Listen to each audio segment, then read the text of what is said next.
강사를 불러놓고 이렇게 별 볼 일 없는 사람 왔다고 얘기는 할 수 없었고, 특별하고 귀한 분이 왔다고 이렇게 얘기하는 것이 당연하시고, 또 특별하게 불러주셨는데, 목사님이 얘기하신 것처럼 저는 제가 특별한 사람이 아니라 향상교회가 좀 특별한 것 같습니다. 할렐루야. 네. 그래서 제가 좀 평범하지만 제가 이렇게 오후 예배 설교를 저희 교회를 두고 약 한 4개월 만에 그렇게 나오게 됐습니다. 항상 교회이기 때문에 왔어요. 안 믿으시는 것 같은데 뭐 범상치 않은 그런 느낌이 이 교회 안에 우리 권사님이 기도하시는 모습을 보고 또 이렇게 목사님의 목소리가 아주 진짜 포스가 느껴지고 그런 모습에서 제가 오늘 와서 설교를 하는데, 우리 한번 같이 인사하십시다. 옆에 분들하고 같이 인사하시는데, 하나님께서 당신을 사랑하십니다.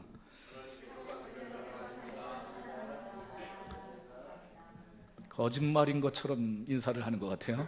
정말 너무 흔해 빠진 인사죠. 어떤 목사님이 이렇게 오후 예배 식사하고 난 후에 설교를 듣는데 서로 인사하는데, 요즘에 너무 바쁘잖아요. 스피드 시대에. 그래서 인사도 이렇게 아주 간단하게 심플하게 이렇게 인사하라고 가르쳐 주더라고요. 옆에 분을 보고 이렇게 인사해 보세요. 저 따라 한번 해보세요. 까꿍 한번 해보세요. 한번 해보세요. 네. 뒤에 분들하고도 한번 해보세요. 네, 유치하죠.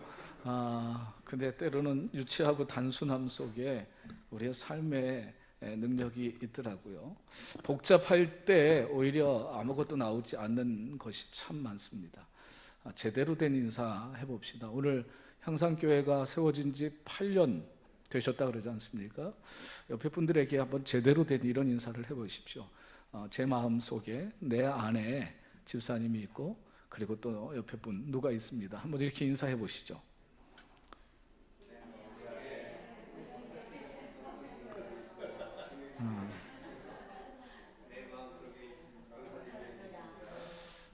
한 번 더 인사해 볼까요? 옆에 분들에게 내 안에 향상교회가 있습니다. 네. 다시 한번요. 내 안에 예수님이 계십니다. 네. 정말 그렇게 되기를 축복합니다. 그것이 교회 생활이고 그것이 신앙 생활이 아닐까요? 내 안에 우리 성도들이 있어요. 함께 신앙생활을 하고 있는 우리 지체들이 늘 내 안에 있습니다. 내가 기도할 때, 내가 예배를 드릴 때, 내가 교회 일을 할 때, 그때 늘 이분들이 내 마음속에 있어서 그려지고 이분들을 위한 기도의 제목이 있고요. 내 안에 교회가 있습니다. 여러분, 내 안에 교회가 없는데 어떻게 교회 생활을 할 수 있을까요? 내 안에 이 향상교회가 품어지지 않는다면 어떻게 교회 생활이 행복할까요? 내 안에 예수 그리스도가 없으면 우리의 신앙의 힘이, 신앙의 능력이 어떻게 나타날 수 있을까요? 여러분들에게 오늘 그 마음을 가지고 향상교회를 향한 어떤 새로운 변화와 도전이 이 오후 예배 한순간이라도 있기를 바라면서 저는 말씀을 같이 나누고자 합니다. 이 본문을 좀 제가 바꿨습니다. 주보에 미리 알려드린 말씀하고 좀 다른 본문을 선택했는데, 아주 흔한 본문이죠. 교회를 생각할 때 사도행전 2장에 있는 이 말씀이 그런데 흔하고 평범하지만 이 속에 너무너무 소중한 것이 있어서 제가 제목은 이렇게 정해보았습니다. 서점에 가보면 이 제목의 책도 종종 있더라고요. 우리가 꿈꾸는 교회. 제가 얼마 전에 운전을 하면서 가보는데 교회 이름도 우리가 꿈꾸는 교회라고 이렇게 교회 이름이 그렇게 돼 있는 교회도 있습니다. 그래서 제목을 그냥 그 평범한 대로 평범한 본문을 통하여서 그렇게 정해봤습니다. 한번 따라합시다. 우리가 꿈꾸는 교회. 우리가 꿈꾸는 교회. 단도직입적으로 여러분들에게 한번 질문을 드려봅니다. 여러분, 향상교회를 같이 섬기고 있는데 이 향상교회에 대한 꿈이 있으십니까? 향상교회가 정말 어떤 교회였으면 좋겠는가라고 하는 그 꿈이 여러분들 속에 있으신지요? 그리고 그 꿈을 위해서 여러분들은 어떻게 교회 생활을 하고 계시는지, 이 오후 예배 정도의 그래도 예배를 드리는 분은 좀 더 다른, 좀 차원이 다른 신앙의 모습들. 저희 교회는 오후 예배가 3시예요. 저희 교회는 이제 60년 됐어요. 그래서 60년 된 교회이기 때문에 어른들이 많이 계셔갖고 오후 예배 보통 오전 예배에 비하면 한 3분의 1, 4분의 1 정도밖에 오후 예배를 다 안 드리더라고요. 근데 저희 교회는 약간 어른들이 많이 계셔서 그래서 오후 예배 드리는 인원수가 조금 많은데 늘 생각해 보면 그래요. 야, 이분들이 뭐가 있어서 이 오후 예배를 드릴까 하는 생각을 해봅니다. 이 점심 먹고 피곤한 이 시간에 앉아서 도대체 무슨 의미로 이렇게 예배를 드리고 있을까? 오늘 같은 특별한 날에는 여러분들이 과연 이 향상교회에 대한 어떤 꿈이 계시고 어떤 비전이 있어서 이렇게 예배를 드리고 있는지를 그렇게 좀 묻고 싶습니다. 오늘 말씀을 통해서 잠깐이지만 여러분들에게 그런 새로운 꿈과 비전이 생기기를 주의 이름으로 축복합니다. 이 자리를 지키고 계신 여러분들이 어떻게 이 향상교회를 마음에 품을 수 있을까? 이 향상교회를 위해서 어떤 기대와 소망을 가지고 신앙생활을 해야 될까? 먼저는 이런 고백이 여러분 속에 있었으면 좋겠어요. 하나님, 제가 향상교회, 이 교회 안에서 한 식구가 된 것을, 이 교회를 섬기게 된 것을 하나님께 감사합니다 하는 여러분 그런 마음이 있기를 축복합니다. 그런 마음이 없이 우리가 어떻게 하나님을 이렇게 섬길 수 있고 교회를 섬길 수 있는지요? 그 마음이 그 속에 일어나서 하나님 저를 이 향상교회에 있게 해주신 것 참 감사합니다. 그 감사로부터 아마 뭔가를 할 수 있는 힘이 생겨질 것인데요. 여러분들에게 교회는 어떤 존재인지 모르겠습니다. 여러분들이 이 향상교회에서 신앙생활을 아마 처음 시작하신 분도 계실 것이고 처음부터 하신 분도 계실 것이고 혹시 중간에 오셔서 그래서 향상교회를 섬기시는 분들도 계실 겁니다. 그런데 저는 저희 교회에서도 늘 고민하는 부분이 그래요. 이런 부분입니다. 이 교회를 이루고 계신 여러분들이, 우리 교회를 이루고 있는 우리가 끊임없이 물어야 하는 질문이 뭘까?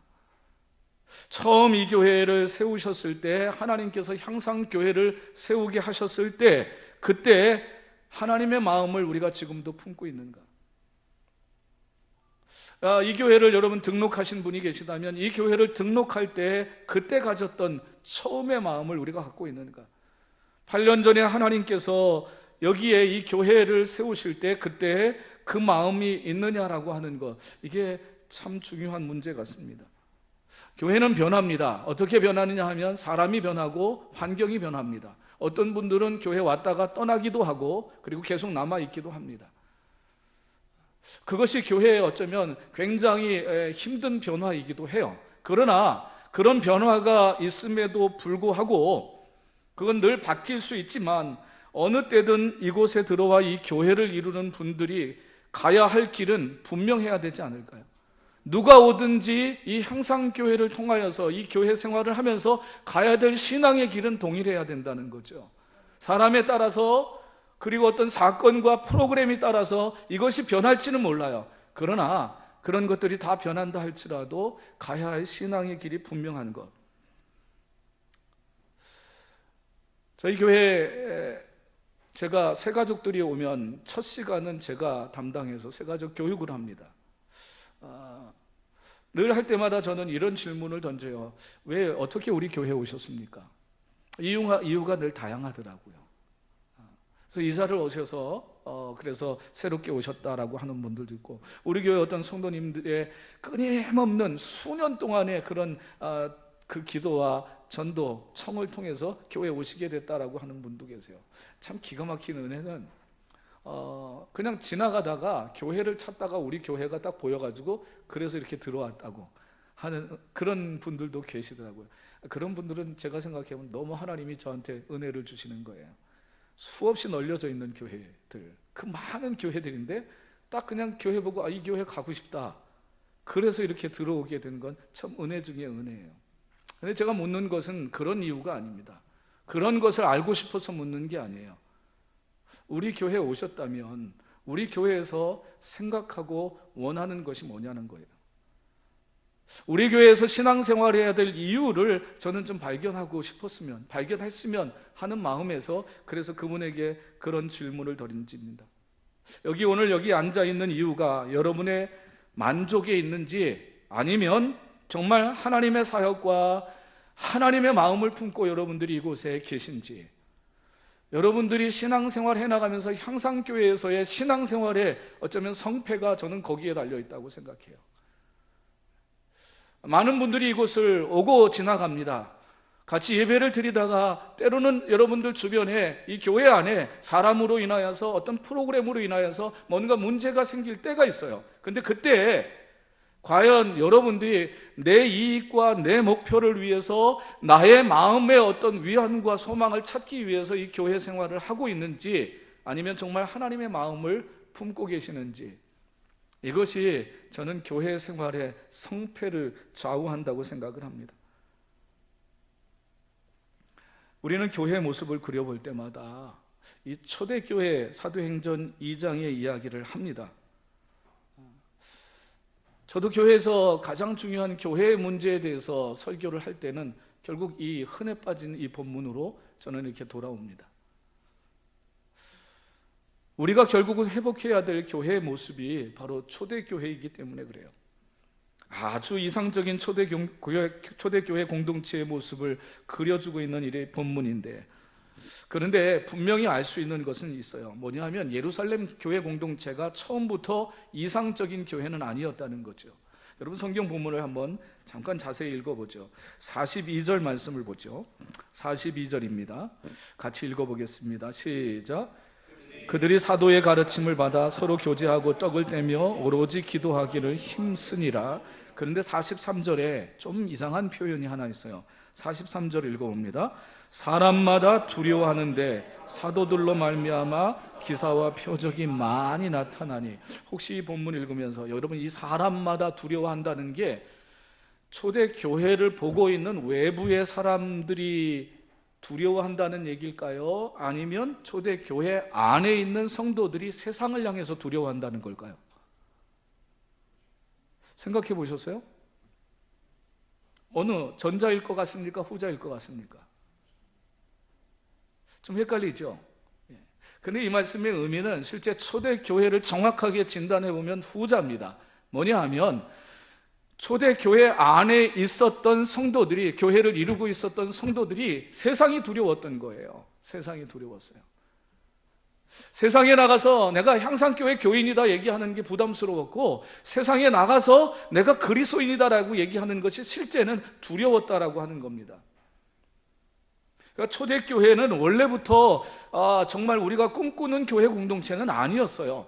처음에 저들이 모였을 때 예루살렘에 모여 있었으나 어떤 역동성도 능력도 없는 그런 교회였습니다. 근데 달라진 것이 어떤 때였느냐면 바로 오순절 성령 체험을 한 후였죠. 성령께서 그들 가운데 임재하셔서 교회가 무엇이냐, 예수 그리스도가 나에게 누구냐, 내 안에 예수가 있느냐 하는 그것을 그들이 깨닫고 그 성령의 역사를 경험하고 난 후에, 그 전에는 두려움의 공동체였어요. 여러분 왜 두려움이 생기는 줄 아십니까? 살면서 자기 생존의 문제가 걸리면 두려워해요. 왜 직장생활하면서, 직장생활과 우리 청년들이 사회생활하면서 자꾸 그 속에서 두려움이, 이 청년의 때는 젊음을 팔아서 어쩌면 고난을 사야 될 때인데, 그런데 세상에 대해서 자꾸 두려움이 생겨지는 이유가 뭐냐 하면 생존의 문제가 걸려 있으니까요. 그래서 실제는 성령의 역사하심을 경험하고 부활하신 예수 그리스도를 만나기 전까지는 이들은 문 걸어두고 중요한 문제가 생기면 숨었던, 생존을 위해서 숨었던 그런 공동체였었다고 하는 거죠. 숨어있는 교회였던 이유가 생존이었어요. 가만히 보면 우리 교회의 성도들의 그 신앙의 모습들이 이렇게 마치 숨어있는 것 같은 이런 모습으로 신앙생활을 한다. 그 이유가 보면 그분들 앞에는 생존이, 이게 그 삶이 걸려 있었던 거죠. 두려워할 수밖에 없었습니다.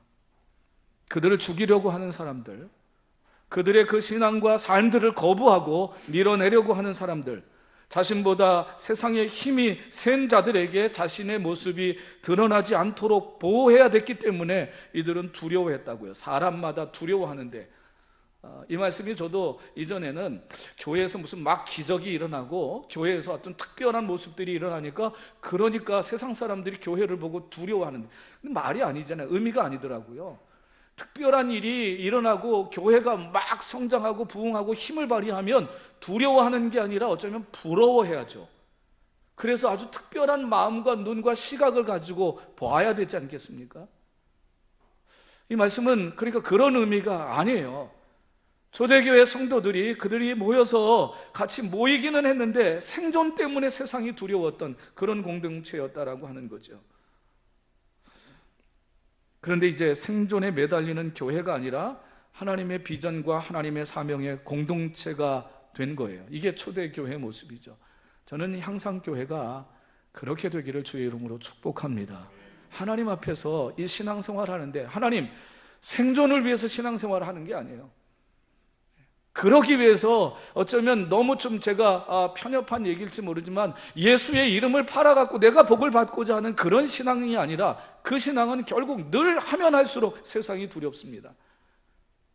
그것이 아니라 하나님께서 이제 우리에게 주신 비전이 우리에게 주신 사명이 무엇이냐라고 하는 것을 서로 나누는 공동체가 됐을 때 이제는 세상이 두렵지 않게 되더라는 거죠.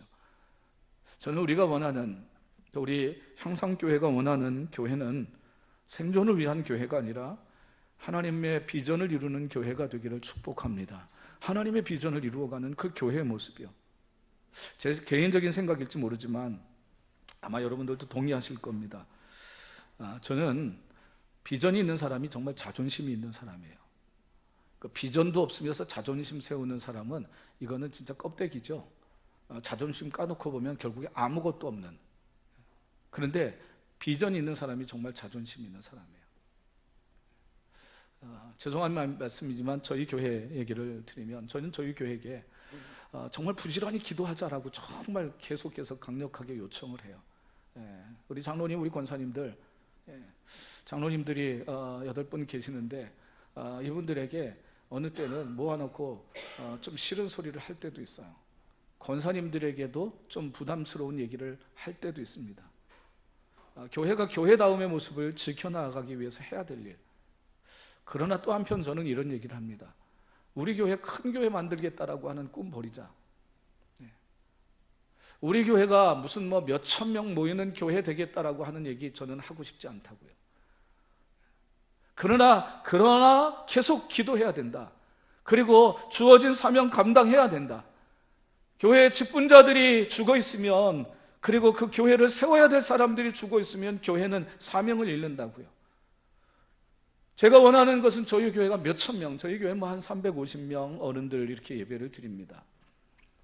우리 교회가 1000명이 되고 2000명이 되는 이런 꿈이 없어요. 그게 꿈이 아니에요. 정말 제가 꿈꾸는 교회는 나 한 사람이, 우리 성도 한 사람이, 우리 교회가 하나님이 주신 사명이 뭐냐라고 하는 것을 그걸 좀 확인하고 붙들고 사는 이 신앙생활.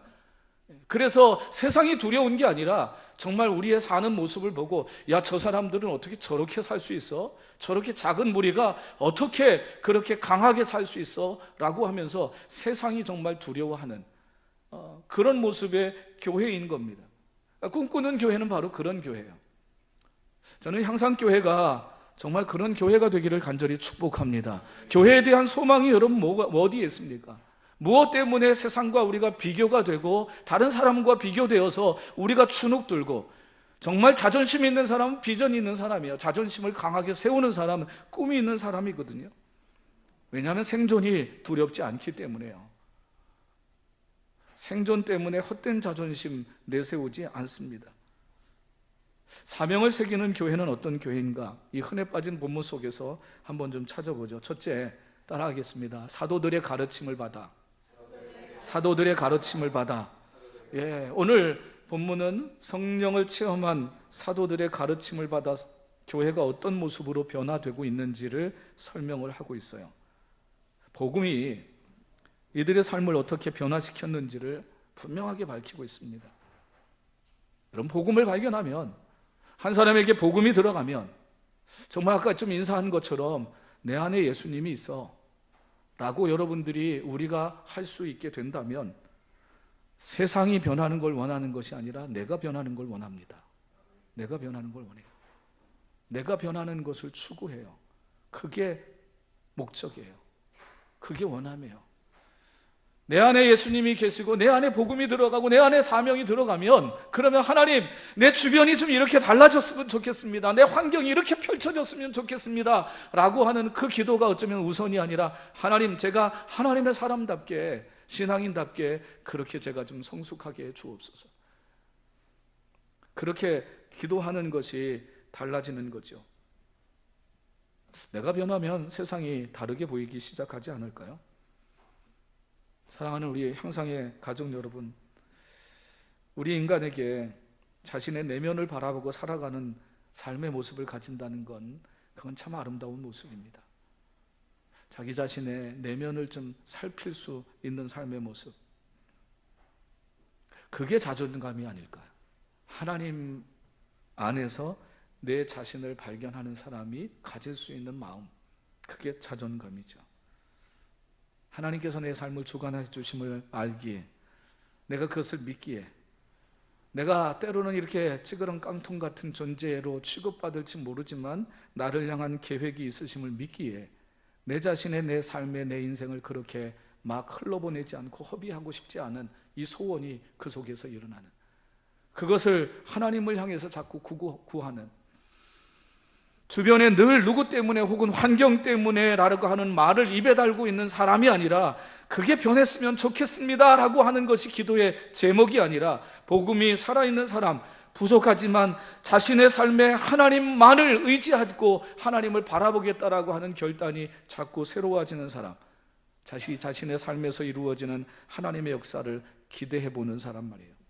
교회도 마찬가지 아니겠습니까? 교회가 크거나 작은 것, 성장하기 좋은 환경에 있는 것과 그렇지 않은 것, 그게 과연 중요할 걸까요? 그게 중요한 것이 아닙니다. 정말 중요한 것은 지금 이 교회를 통해 하나님께서 이루시고자 하시는 일이 무엇인가를, 그것을 아는 거죠. 한번 따라해 보실래요? 누가 뭐라 해도 하나님이 나를 주목해 보고 계시고, 나는 내 삶의 주인공이고, 하나님의 역사를 위해 내가 쓰임받을 수 있다.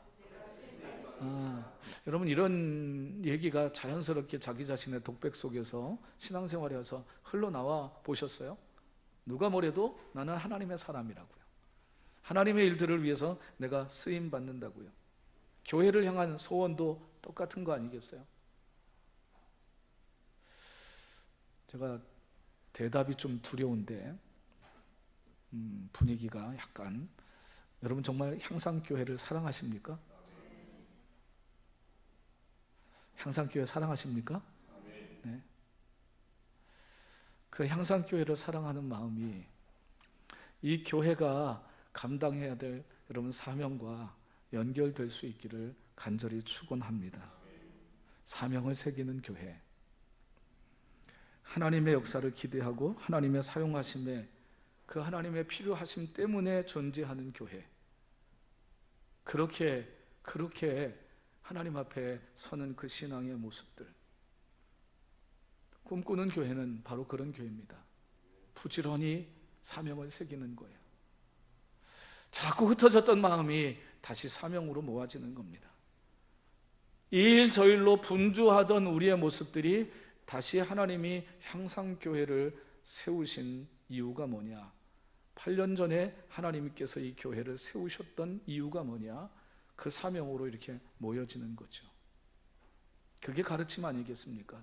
사도들의 가르침을 받아, 목사님의 가르침을 받아서, 그래서 이렇게 모아지는 것.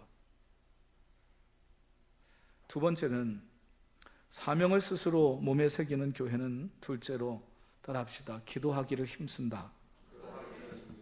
그렇죠. 아주 흔해 빠진 얘기입니다. 제가 얼마 전에 책을 하나 읽었는데 제목이 뭐냐면요, 기도하라고 하는 말 말고요 라고 하는 제목이에요. 근데 그게 저에게 아주 깊이 다가왔어요. 우리 성도들이 어떤 문제가 있을 때, 그럴 때 목회자에게 얘기를 합니다. 그러면 가장 제가 잘 쓰는 대답이 뭐냐면, 집사님, 권사님 함께 기도해 봅시다. 근데 성도들은 가끔 원한다는 거예요. 기도해보자는 말 말고요, 그 말 말고요, 아주 분명하고 아주 분명한 확실한 답 좀 주세요 라고 요구를 한다는 거죠. 생존이 두려웠던 교회, 그런데 그들이 나중에 바뀌었습니다. 이제는 생존이 두려운 교회가 아니라 세상이 두려워하는 사람들로 바뀌었습니다. 근데 바뀌게 됐었던 이유가 뭐냐 하면, 왜? 라고 하는 질문을 그들이 던지기 전에 그들이 했었던 것이 뭐냐, 오늘 본문에 보면 기도하기를 힘썼다고요. 기도하기를 힘썼다. 우리가 꿈꾸는 교회, 여러분들이 꿈꾸는 교회, 여러분들의 신앙생활 가운데 여러분 기도의 모습이 회복되기를 간절히 소망합니다. 하나님과 교제하기 위한 특별한 시간을 갖는 건 말이죠. 우리 청년들이 그래도 이 오후 예배 이 분위기에 안 맞게 청년들이 있어가지고 제가 조금 당황스러운데, 저희 교회는 이렇게 오후 예배 드리면 청년들이 하나도 없어요. 청년들이 따로 예배를 드려서 가끔씩 제가 청년부 예배에 가서 이제 설교해야 될 때 그렇게 설교를 하는데, 우리 사랑하는 청년들 기도하십니까? 기도해요? 네. 이런 이야기가 있어요. 아주 재밌는 말을 들었는데, 여러분 우리나라 초창기에 교회, 한국 교회가 세워지면서 교회가 철야 기도가 있었죠. 철야 기도가 어떻게 하는 기도예요? 언제 하는 기도예요? 금요일 날 밤에서부터 토요일 날 새벽 아침까지 이렇게 하는 게 철야 기도입니다. 제가 어린 시절에 저도 그렇게 그 기도를 따라 다녀봤어요. 정말 금요일 날 저녁에 모여서 밤새도록 기도를 하세요. 근데 그런 기도하는 교회 지금은 하나도 없어요. 그죠? 대부분 금요 철야 기도하면 저희 교회도 9시에 하고요. 어떤 교회는 조금 더 편의를 봐주느냐고 7시에 하고서 딱 금요 기도회를 마칩니다. 기도 많이 안 하는 거죠. 근데 어느 교회에 목사님께서 다시 우리 교회를 좀 살려야 되겠다 라고 하면서 우리 금요 철야 기도합시다 이렇게 정한 거예요. 정말 너무 이상한 일을 벌인 거죠. 그런데도 교회 성도들이, 여러분들이 따라서 이제 금요일 날 밤에 10시에 모여가지고서 기도하기 시작을 합니다.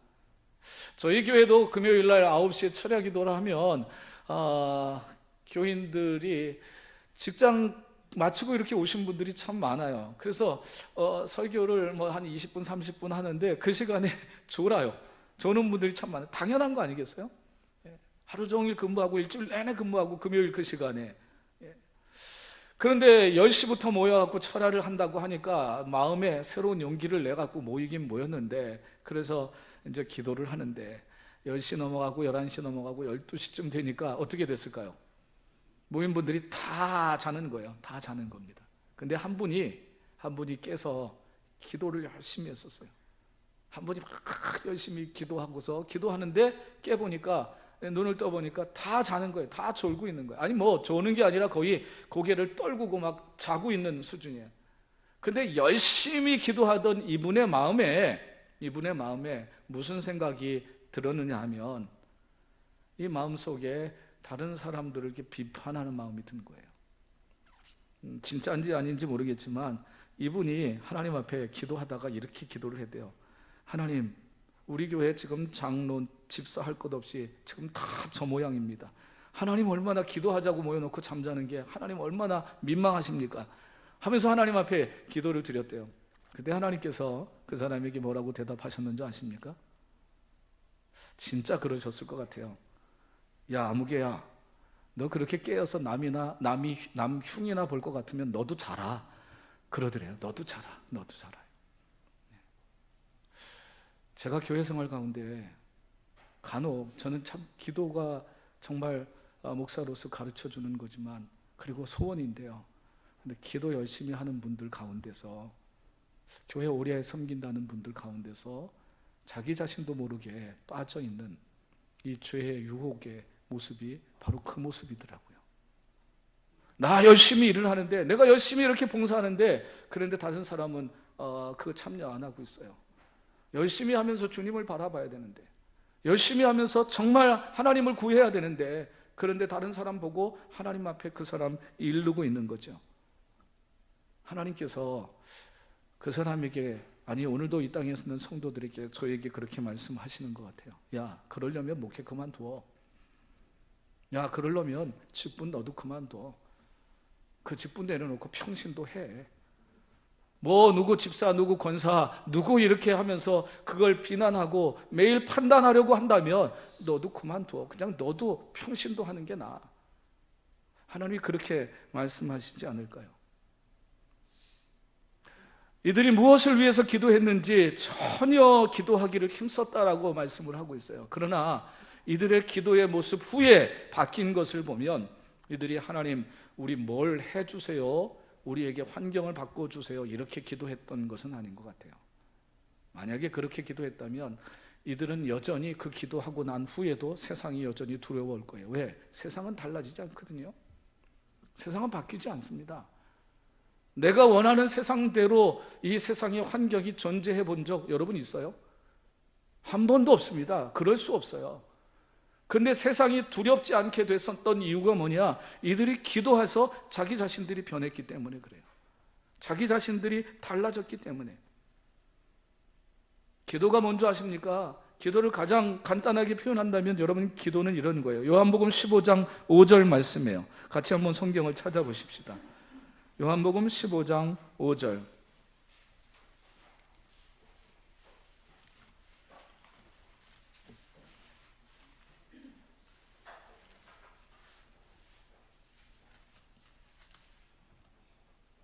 (15장 5절) 말씀입니다. 같이 읽어보죠. 시작.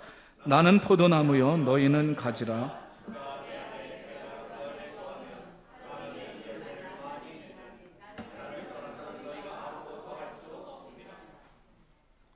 아까 그런 인사를 하자 그랬죠. 내 안에 예수님이 있다고요. 내 안에 예수님이 있다. 기도는 내 안에 계신 예수님과 내 삶을 같이 살아가는 거죠. 기도는 여러분들이 사랑하는 이 교회 안에 계신 예수님과 함께 이 교회를 같이 섬겨나가는 거예요.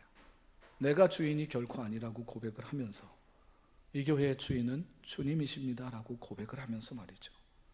그걸 매일 결단하고 고백하면서, 제일 머리 나쁜, IQ 나쁜 짐승이 물고기라고 하죠. 삼초라고 하죠. 우리는 3초보다 더 오래 가나요? 여러분, 교회 생활하면서 정말 교회의 주인이 주님이시다라고 고백을 하면서 돌아서면 나를 위한 교회, 내가 편한 교회, 내 마음에 드는 교회를 원하지 않으세요? 주님이 주인이시라고 인정을 하는데 그렇게 고백을 해놓고 돌아서면, 금방 무슨 일 만나면, 금방 누구 앞에 어떤 일을 하면 내가 원하는 교회, 내가 생각하는 교회예요. 주님이 원하시는 교회, 주님이 주인 되시면 주께서 원하시는, 주께서 말씀하시는 교회가 우리 마음의 초점이 되어야 되는데, 예수님이 너무너무 귀한 신앙의 비밀, 또 기도의 원칙에 관해서 말씀하신 것이 요한복음 15장이에요. 예수님이 포도나무시라고요. 우리는 붙어 있어야 한다고요. 그래야 그 나무 되는 예수님으로부터 공급되는 에너지만이 나를 열매 맺게 할 수 있다고요. 우리의 신앙의 원칙 아니겠습니까? 우리는 여기에 대한 인식이 필요합니다. 열심히 하는 것과 올바르게 사는 것, 하는 것, 이 차이를 늘 좀 알고 있어야 되죠. 여러분의 삶에서 우리 향상교회, 이 교회를 통해서 하나님의 거룩한 뜻이 이루어지고 있으며 열매 맺고 있는지, 나는 그것을 정말 소원하고 있는지, 오늘 예배를 통해서 하나님 앞에 다시 세웠으면 합니다. 저는 저희 교회를 함께 같이 섬겨나가면서 늘 묻는 질문이 그 질문입니다. 그리고 확인하고 싶은, 제 안에서 확인하고 싶은 것도 그렇습니다. 교회를 위해서 그렇게 열심히 하는 일, 꿈꾸는 일, 계획하는 그 많은 일이 하나님의 뜻을 이루어가는 것일까? 하나님의 뜻을 이루어가는 것일까? 제가 오늘 오전에 저희 교회에서 요아스라고 하는 왕에 대해서 이렇게 설교를 했습니다. 근데 그 왕의 성경에 있는 단 하나의 가장 큰 두드러진 특징은 뭐냐 하면 그가 7살의 왕이 돼갖고 거의 40년 가까이 왕의 자리에 있었어요. 그리고 25년 이상을 그의 멘토가 되고 스승이 되고 선생이 되셨던 여호야다라고 하는 제사장의 인도함을 받아서 왕의 일을 아주 잘합니다. 그런데 놀라운 것은 그 여호야다라고 하는 제사장이 우리의 주변에서 우리의 선생이, 우리의 스님이, 우리를 이끌어주는 사람이 영원하진 않지 않습니까? 죽습니다. 떠나고 난 후에 그의 태도가 헷가닥해서 180도 달라져요. 제가 의문을 던져봤어요. 아니 그렇게 25년을 넘게 교회에서 예배를 드리고 그리고 신앙생활을 하고 그리고 말씀대로 잘 양육을 받아서 그렇게 나라를 다스리던 왕이 하루아침에 제사장 여호야다가 죽으니까 그 다음에 누구의 말을 듣느냐 하면 방백들의 말, 사람들의 말을 듣고 우상을 따라갑니다. 그리고 난 후에 얼마 후에는 조금 어려움이 닥치고 다른 아람 나라 군대가 하사엘 그 왕이 쳐들어와요. 그러니까 성전에 있었던 그동안에 드렸던 아버지 때 할아버지 때 하나님께 예물을 드렸던 그것을 꺼내가지고 자기가 드린 예물을 꺼내가지고 그 하사엘 왕에게 뇌물로 줍니다.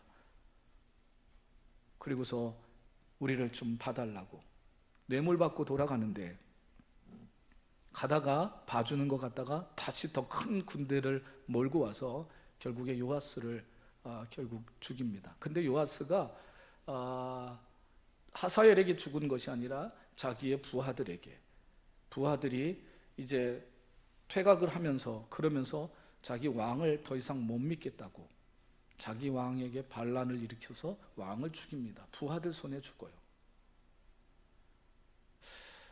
아니 어떻게 그렇게 오랜 시간을 제사를 드리고 그리고 예배를 드리고 신앙생활을 하고 그러면서 왕으로서 그렇게 했는데 그런데 그 여호야다 제사장이 죽자마자 이렇게 달라질 수 있을까? 제가 이유를 하나 발견한 게 있어요. 제 나름대로 깨달은 게 뭐였느냐 하면 제가 오늘 향상교회 오면서도 여기를 제가 2번을 와봤어요. 그래서 제가 내비게이션 없이 이렇게 찾아왔습니다. 내비게이션을 제가 제 차에서 2년 전에 이렇게 띄워버렸어요. 그 이유가 뭐였느냐 하면 제가 2년 전에 어느 곳을 이렇게 찾아갔는데 2년 한 3년 정도 됐어요. 찾아가서 그래서 내비게이션에 이렇게 입력을 하고서 그리고서 이제 찾아가는데 여러분 운전하는 사람에게 내비게이션 요즘은 뭐 필수품이죠. 너무 좋은 문명의 이기예요. 심지어는 내비게이션이 주님과도 비교가 되는데 내비게이션은 나의 주님이시라. 내비게이션이 나를 완전한 목적지로 인도해 주신다. 내가 그분께 부탁만 하면 그분은 한 치의 오차도 없이 나를 정확하게 인도해 주신다. 이렇게 하기도 하는데 그런데 제가 가다가 그곳을 찾아가다가 내비게이션이 갑자기 먹통이 된 거예요. 그럴 때가 있잖아요. 전자제품 먹통이 돼갖고 제가 그곳을 못 찾아간 거예요. 막 헤매다가 도무지 못 찾아간 거예요. 근데 제가 더 충격적인 게 뭐였느냐 하면 제가 그곳을 3번을 갔었던 거예요. 다 무엇 따라서? 내비게이션 따라서 그냥 내비게이션이 인도하는 대로 그냥 갔었던 곳 3번이었는데 그런데 중간쯤 가면서부터 그 구체적인 길을 못 찾겠더라고요. 내가 치매인가? 이런 생각도 해보았는데 제가 그래도 나름대로 머리가 좀 똑똑하다고 자부하는 어려서부터 제가 인간 내비게이션이었어요. 제가 충청북도 괴산군 불정면 추살리 저희 시골에서 태어나가지고서 4살 때 서울 올라와갖고 살아갔고 근데 제가 7살 때부터 시골에서 저희 부모님이나 때로 이렇게 친척들이 올라오면 서울에 계신 분들 우리 친척 집을 제가 다 안내해 드릴 정도였는데 그러니까 길에 대해서는 정말 자신 있는 사람이었었거든요. 그런데 제가 그때 충격을 받았어요. 제 스스로 제가 분명히 3번을 가본 곳인데 그걸 못 찾겠더라고요. 이유가 뭐였느냐 하면 그냥 3번 다 아무 생각 없이 내비게이션이 인도하는 대로 간 거예요. 그러고 보니까 제가 가끔씩 교회 생활을 하면서 만나는 충격적인 일들이 그 일이더라고요. 아니, 교회에서 수년 동안 그렇게 예배를 드렸는데 어쩌면 교회의 중요한 직분을 가지고서 그러면서 이렇게 봉사를 했다라고 하는 분인데, 한 교회를 10여 년, 20여 년, 저희 교회는 50년 교회를, 우리 교회를 다닌 분들이 계세요. 그런 분들이 계시는데 어느 날 바람같이 사라지는 거예요. 신앙을 완전히 팔아먹는 사람도 있고요. 도무지 왜 그럴까? 그 이유가 뭐였을까? 제가 오늘 요하스를 통해서 답을 얻었어요. 그들은 신앙에 어쩌면 교회 생활은 했는지 모르지만 하나님과 교제가 없었어요. 그 받은 말씀의 교훈을, 그 예배의 거룩성을, 그 일을 해나가면서 하나님과 교제하는 그 아름다움을, 하나님의 도우심의 그 은혜들을 한 번도 자기 것으로 그가 경험하지 못했어요. 요아스가 그랬던 거죠. 거의 30여 년 동안 제사장 여호야다를 통하여서 자기의 길을 인도함을 받기는 받았는데, 그래서 나라를 새롭게 하고 성전을 보수하는 일들도 하고 굉장히 특별한 일을 그가 했는데, 그런데 그가 죽자마자 듣는 이야기가 달라진 거예요. 방백들의 이야기를 듣고 아세라를 섬기며 우상을 숭배하고, 결국에 위기의 상황이 처했을 때 성전에 드렸던 걸 다 말짱 꽝 도루묵 해놓고 다시 그걸 갖다 세상의 사람에게 뇌물로 주는 이런 일을 벌이게 되더라고요. 왜 초대교회의 성도들은 이렇게 모여서 기도하기를 힘쓴 후에 세상이 두려운 교회가 아니라 정말 세상이 두려워하는 교회로 변할 수 있었을까? 주님과의 교제가 이 신앙생활 가운데 그만큼 중요하다는 겁니다. 그것이 없으면 어쩌면 어느 순간 마치 요하스처럼 인생에 살아가다가 여러분들이 믿고 의지하던 내비게이션이 먹통이 됐을 때, 그때 도대체 내가 뭘 해야 될지, 어떻게 해야 될지, 어디를 가야 될지 그걸 모르게 된다는 거죠. 삶의 자리. 그래서 제가 그때 이후로 내비게이션을 치웠어요. 물론 휴대폰이 있어갖고 휴대폰으로 이렇게 가끔씩 하긴 하지만, 가능하면 그게 치매도 안 걸린다고 해서, 그래서 제가 나름대로 그렇게 내비게이션을 치우면서 신앙생활, 사랑하는 여러분들 교회 생활, 향상교회 얼마나 섬기셨는지 모르겠어요. 오늘도 이 오후 예배 드리시면서 이 교회 생활에 여러분들에게 이 예배 생활을 통해서 흡수되는 게 뭘까요? 여러분 뭘 흡수하고 계시는가요? 그 좋은 말씀이나 그 좋은 교훈들, 그 귀한 교제들 속에서 정말 주님이 함께 하시고 주님이 이 교회를 향한 비전과 사명이 우리에게 오늘도 주고 계시다라고 하는 걸, 그걸 못 보십니까? 여러분들이 볼 수 있기를 주의 이름으로 축복합니다. 교회 생활의 중요한 늘 질문이에요. 오늘 그렇게 말씀을 드리고 싶어요. 나의 마음을 흡족하게 하는가, 아니면 하나님의 마음을 흡족하게 하는가? 하나님과의 관계가 생명력 있게 유지되려면 우리는 이런 결론에 이르러야 돼요.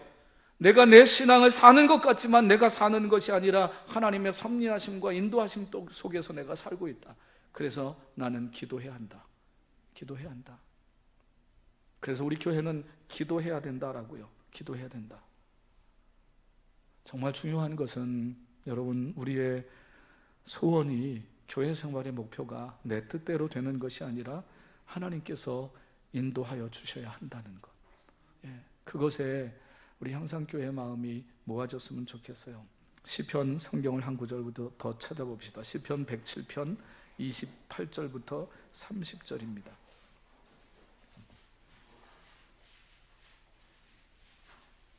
시편 107편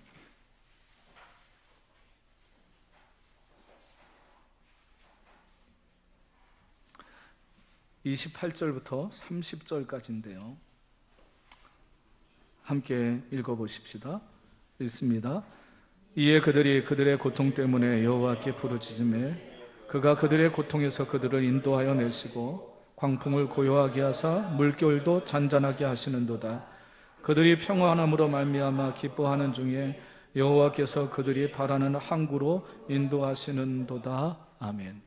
성경은 늘 전체적인 맥락 속에서 읽어야 되지만 여러분, 이 28, 29, 30절 이 세 절 속에서 우리는 인생의 위기를 만납니다. 어려움을 만나요. 그때 다 하나님 앞에 기도합니다. 하나님께 부르짖죠. 하나님께 부르짖는 진정한 목표가 뭐야 되느냐? 하나님, 이 환경 바꾸어 주세요. 어려움 면하게 해주세요. 이게 진정으로 구해야 될 것이 아니라고 하는 겁니다. 하나님이 원하시는 건 뭐냐? 30절, 여호와께서 그들이 바라는 항구로 인도하시는도다. 여기에 있더라고요. 하나님이 우리가 기도할 때 혹시 고난을 면하게 하시고 위기를 우리가 넘어가게 하시고 근심의 문제를 하나님이 해결해 주옵소서, 그렇게 기도할 때 하나님이 그것을 해결해 주십니다. 근데 하나님은 우리에게 원하시는 게 너희는 그 해결된 삶을 살아가는 것을 목표로 삼지 말라는 거예요. 하나님께서 우리에게 주신 사명, 하나님이 이 교회에게 주신 사명, 그 소원의 항구, 그 바라는 항구로 향해서 나아가라는 거죠. 세 번째, 우리가 꿈꾸는 교회 모습, 이 흔해 빠진 성경의 본문 속에서 세 번째 교회는, 따라하겠습니다. 하나님의 백성과의 관계가 특별한 교회. 뭐 쉽게 얘기하면 성도가 서로 사랑하는 교회예요. 교인이 교인들을 서로 사랑하는 교회. 제가 아까 인사를 세 가지를 같이 드렸었죠. 이건 좀 제대로 해보자고요. 내 안에 누가 있다고요? 그건 이미 한 거고요. 또 내 안에 누가 있다고요? 내 안에 뭐가 있다고요? 향상교회가 있고요. 또 내 안에 뭐가 있다고요? 내 안에 옆에 있는 분이 있다는 거예요.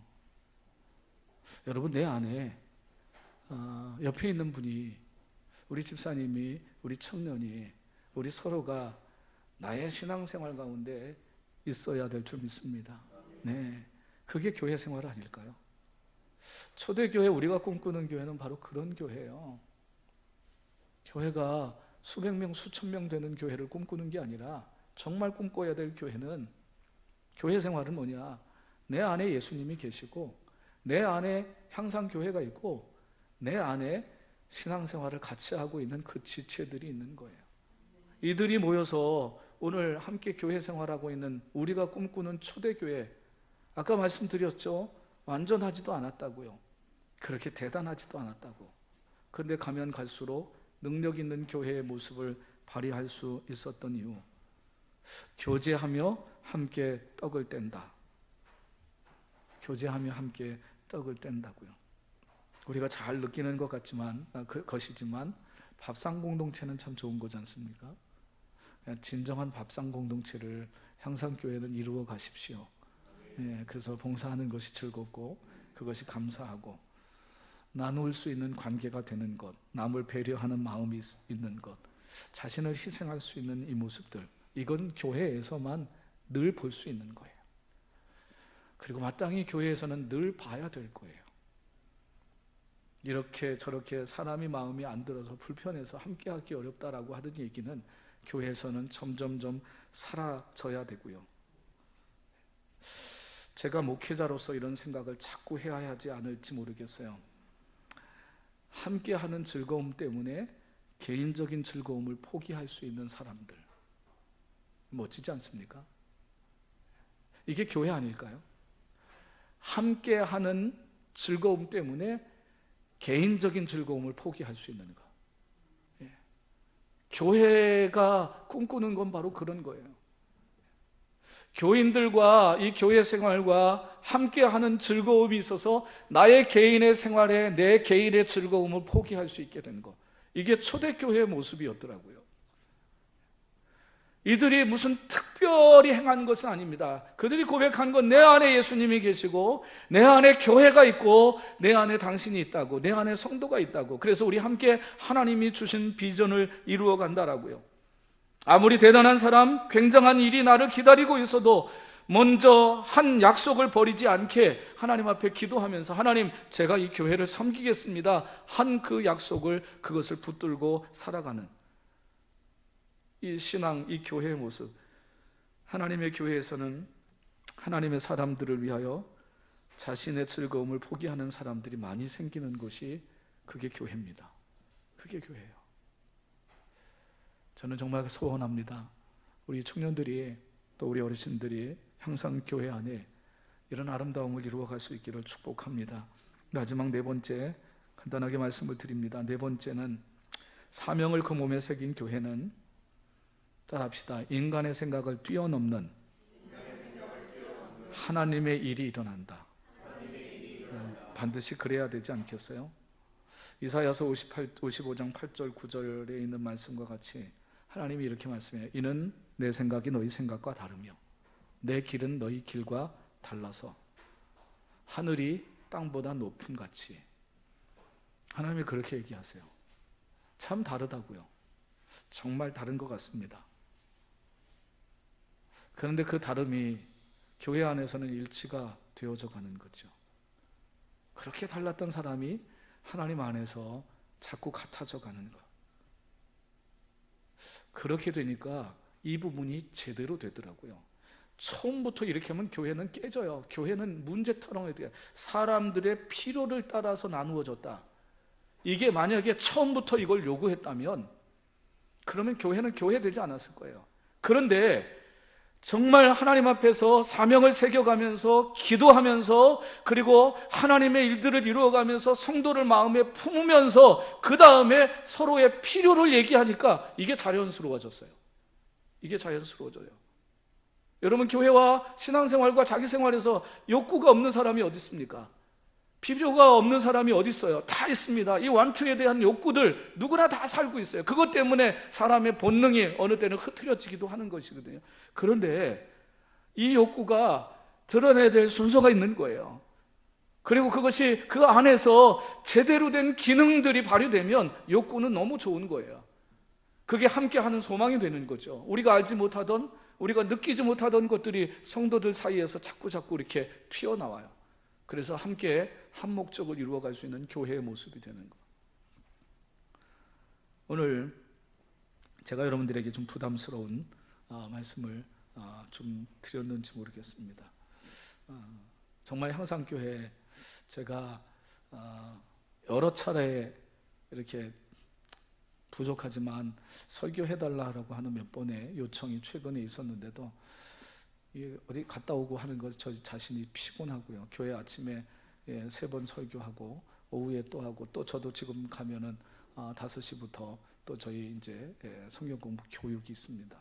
그거 해야 되고, 그래서 뭐 좀 약간의 거짓말, 우리 교회에 중요한 문제가 있습니다. 또 우리 교회 헌신 예배가 있습니다. 뭐 해서 이렇게 안 갔는데 우리 신영철 목사님 오라고 해서, 그래서 교회에 정말 크고 작고를 떠나서 신실하게 하나님의 말씀과 그 신앙의 원리를 찾고자, 가면 갈수록 능력을 상실하는 삶이 아니라 갈수록 작고 또 연약한 것 같아도 마치 초대교회처럼 그렇게 힘을 발휘할 수 있는 이 모습을 사모하고, 그렇게 목사님이 목회하기에 제가 와서 오늘 늘 평소에 생각하는 말씀을 여러분들에게 좀 드렸습니다. 사랑하는 여러분들이 교회 생활하면서 사람의 여러분들의 필요가 이게 자연스러워지기를 축복합니다. 그러면 정말 좋잖아요. 내 필요를 말할 때 그게 채워지는 교회, 채워질 수 있는 교회. 근데 그게 우선은 아니어야 된다는 거예요. 그게 먼저면 교회는 쪽박입니다. 교회는 소망 없어요. 가도 다람쥐 쳇바퀴고 퇴보하겠죠. 그거는 맨 나중에 돼야 돼요. 여러분들이 이 교회를 향한 사명을 새겨보시고 하나님 앞에 기도하시고 서로를 먼저 마음에 품으시고 난 후에, 그리고 여러분들의 필요를 얘기하게 되면 하나님께서 누군가를 통해, 우리 서로를 통해서 참 귀하게 채워주실 줄을 믿습니다. 말씀을 마치겠습니다. 초대교회 공동체는 그 흘러보내는 일을 나중에 감당하더라고요. 기쁨과 순전한 마음으로 그 일을 했다. 기쁨은 자유한 사람에게서 나오는 것이 참 기쁨입니다. 자유한 사람. 신앙생활, 교회생활이 자유로워야죠. 자유롭게 막 하라는 얘기가 아닙니다. 하나님이 이렇게 우리를 품어주시는 그 그 하나님의 품 안에서의 참된 자유. 교회 생활의 가장 큰 숙제를 여러분들에게 말씀을 드리기도 했습니다. 어떻게 향상교회가 그렇게 될 수 있을까? 하나님을 찬미하며 맨 마지막에 보니까 이르는 결과가 여기였고, 저와 여러분도 우리 향상교회도 그렇게 되기를 소원하는데, 하나님을 찬미하며 온 백성에게 칭송을 받으니 주께서 구원받는 사람들을 날마다 더하게 하시니라. 아멘. 하나님 아버지 감사합니다. 주님께서 세우신 교회입니다. 주님이 주인 되어 주시는 교회입니다. 이 교회 안에 주님이 계심을 믿습니다. 향상교회를 사랑하여 주옵소서. 이 교회를 8년 전에 주께서 세우셨사오니 그 세우심의 이유와 목적이 무엇인지를 우리 모든 성도들이 다 깊이 그 가슴에 간직하게 도와주시옵소서. 아버지, 갈수록 그리스도인들이 세상을 두려워하고 있습니다. 생존을 위해 그것이 두렵습니다. 그러나 생존을 위해 그렇게 살아가다 보면 평생토록 두려워할 뿐입니다. 사명을 위해 살면 두려워하지 않을 것입니다. 우리 이 땅의 교회가, 우리 사랑하는 성도들이, 또 이 향상교회의 지체들이 하나님 사명을 가지고 살게 하여 주시옵시고, 그래서 세상이 점점 이 교회를 두려워하는, 그리고 이 교회를 향한 어쩌면 새로운 눈빛을 향해서 볼 수 있는 이 은혜를, 축복을 하나님께서 충만히 내려 주시옵소서. 우리 목회하는 목사님과 함께 지체가 되고 동역을 하는 모든 분들이 하나님 안에서 이 향상교회가 주의 뜻을 향해 날마다 늘 앞으로 나아갈 수 있는 교회로 세워주실 줄 믿고 감사하며 예수님의 이름으로 기도하옵나이다. 아멘.